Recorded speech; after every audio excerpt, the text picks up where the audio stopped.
통계 마지막 개념입니다. 모평균의 추정. 네, 사실은 우리가 요거를 좀 하려고 앞에서 그렇게 긴 이야기를 했는지도 모르겠어요. 그래서 결국에는 우리가 이렇게 모집단에서 표본을 추출하는 이유도 전수조사가 어렵기 때문에 우리가 표본을 통해서 모집단을 거꾸로 추측하기 위함이었잖아요.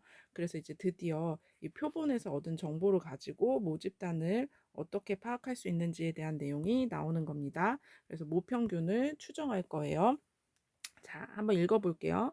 자, 표본에서 얻은 정보를 이용해서 모평균과 같은 모집단의 참값을 추측하는 것을 우리가 추정한다고 얘기를 합니다.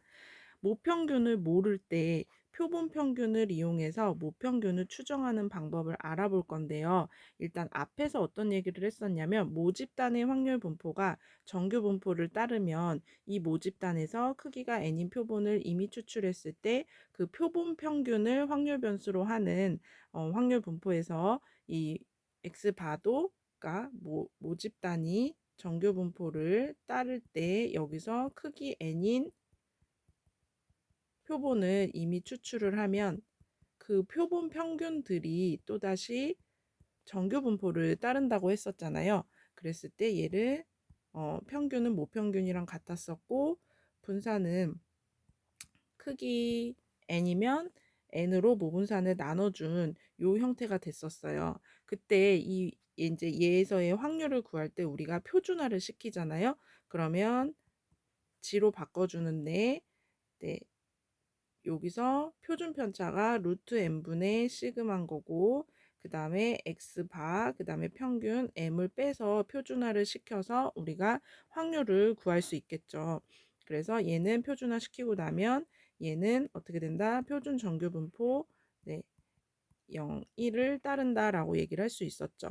근데 표준 정규 분포표에서 이 z값이 마이너스 1.96부터 1.96까지는 0.95인 것을 우리가 알 수 있었어요. 이 부분의 넓이 구했었죠.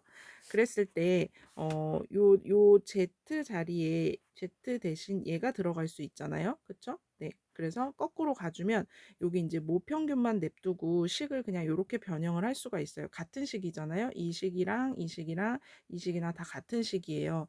얘를 양변에 곱해주고 그 다음에 x 바를 빼주고 네, 그래서 마이너스 m이 아니라 m에 대해서 정리를 해주면 식이 이렇게 되거든요. 그래서 x 바에서 다시 써볼게요. x 바에서 1.96 빼고 루트 n분의 시그마 m 그 다음에 x바 플러스 1.96 루트 n분의 시그마 요런 부등식을 우리가 얻을 수 있어요. 위에서. 근데 이때 여기서 표본 평균 x바의 실제 관측한 값 있죠? 확률값, 그러니까 확률 변수의 값. 네. 그 표본 평균 스몰 x바를 대입한 범위를 이렇게 나타낼 수 있고 우리가 이를 모평균 m에 대한 신뢰도 95%의 신뢰 구간이라고 한다 했는데 이 95%는 요 확률값이 0.95였기 때문에 네, 요 확률값이 0.95였기 때문에 신뢰도 95%의 신뢰 구간이라고 이름을 붙여줘요. 근데 이것의 의미가 이제 요건데 의미를 좀 잘 이해할 필요가 있습니다. 한번 읽어볼게요. 표본 평균 x반은 확률 변수이기 때문에 추출되는 표본에 따라 실제 관측한 표본 평균 값도 달라지고 그 신뢰 구간도 달라져요. 그쵸? 당연히 그렇겠죠. 요 값이 달라지면은 이 신뢰 구간도 달라지는 것을 알 수 있고 얘 자체도 확률 변수기 때문에 값은 얼마든지 바뀔 수 있죠. 이때 추출된 표본에 따라 신뢰 구간은 모평균을 포함하는 것도 있고 포함하지 않는 것도 있을 수 있어요. 그러니까 실제 모평균이 실제로 요 값에 따라 구해지는 구간 안에 포함이 될 때도 있고 안 될 때도 있다는 말입니다.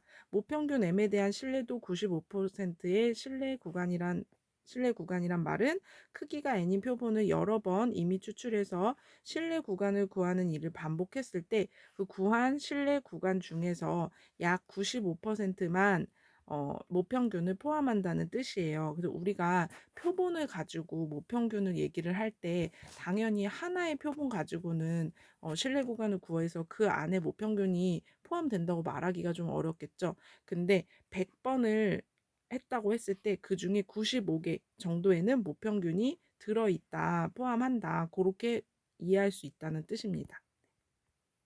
그럼 모평균 M에 대한 신뢰도 99%의 신뢰 구간을 한번 구해 볼게요. 그러면 이 자리가 원래 1.96이었는데 95%일 때는 99%일 때는 2.58로 바뀌는 겁니다. 그래서 요 구간의 확률이 0.99이기 때문에 모평균 M에 대한 신뢰도 99%의 신뢰 구간은 어떻게 된다고요? 요 마이너스 2.58 G 그다음에 2.58에서 얘가 어떻게 되는 거냐면 x바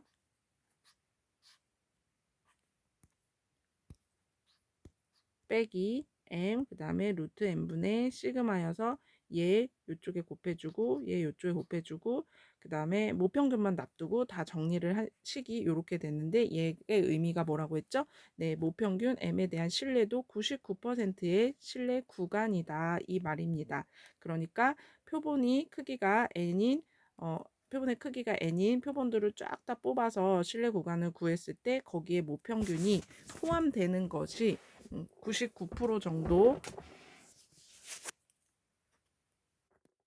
있을 수 있다는 말입니다. 그래서 내용을 좀 정리를 해볼게요. 모집단의 확률 분포가 정규 분포 요구를 따를 때 크기 n인 표본을 이미 추출해서 구한 표본 평균의 실제 관측값을 스몰 x 바라고 하면 모평균 m에 대한 신뢰 구간은 각각 여기가 이제 95%일 때 1.96 들어가고 99%일 때는 2.58이 들어가서 얘네들을 신뢰 구간이라고 얘기를 해줍니다. 그리고 원래는 여기 네, 모 표준 편차가 들어가야 되는데 우리가 표본의 크기가 커지면 큰 수의 법칙에 의해서 표본 표준 편차가 모 표준 편차에 가까워진다라고 말할 수 있기 때문에 표본의 크기가 충분히 크면 모 표준 편차 대신 표본 표준 편차를 이용해서 여기 표본 표준 편차가 들어가서 모평균의 신뢰 구간을 구해도 크게 상관없다 이런 말입니다. 네.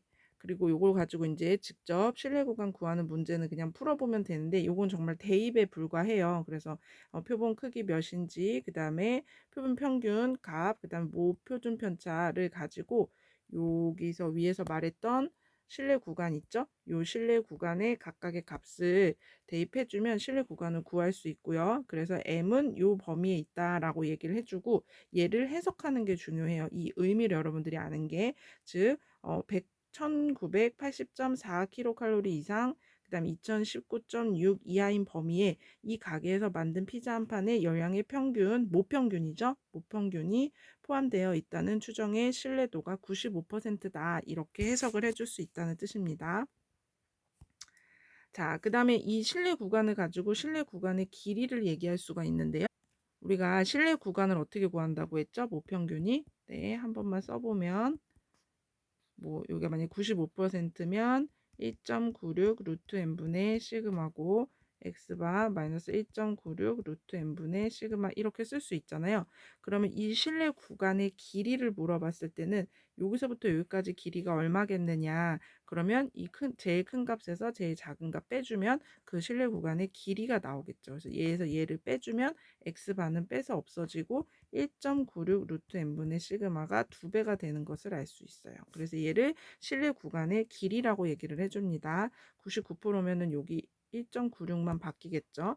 일반적으로 표본의 크기 n이 일정할 때, 자, 요거를 이제 좀 또 해석을 할 수가 있는데, 표본 위가 크기가 일정할 때 신뢰도가 높을수록 신뢰 구간의 길이가 길어진대요. 이 말은 무슨 말이냐면 얘가 일정할 때 요 값이 클수록 이 신뢰 구간이 이게 95%일 때는 이렇고 99%일 때는 2.58 루트 n분의 시그마인데 이게 신뢰 구간의 길이잖아요. 그럼 이 루트 n이 일정하다고 했을 때는 이 1.96이랑 2.58이 신뢰도가 높을수록 이 2.58, 이 숫자가 더 클수록 실내 구간의 길이 자체가 커지겠죠. 그러나 실내 구간의 길이가 길어진다 그게 마냥 좋은 말은 아니에요. 그 실내 구간을 유용하지 못해요. 왜냐하면 이 예를 보세요. 100점 만점인 수학 과목의 점수의 평균 M에 대한 실내 구간이 0부터 100이면 그거는 100% 당연한 사실이지만 이거는 우리가 뭐 당연한 사실이라서 여기서 유용한 정보를 얻었다고 보기는 좀 어렵겠죠. 따라서 신뢰도를 유지하면서 신뢰 구간의 길이를 줄이기 위해서는 표본의 크기가 커지면, 얘가 커지면 n이 커지면 얘 자체는 작아지기 때문에 실내 구간의 길이가 작아지겠죠.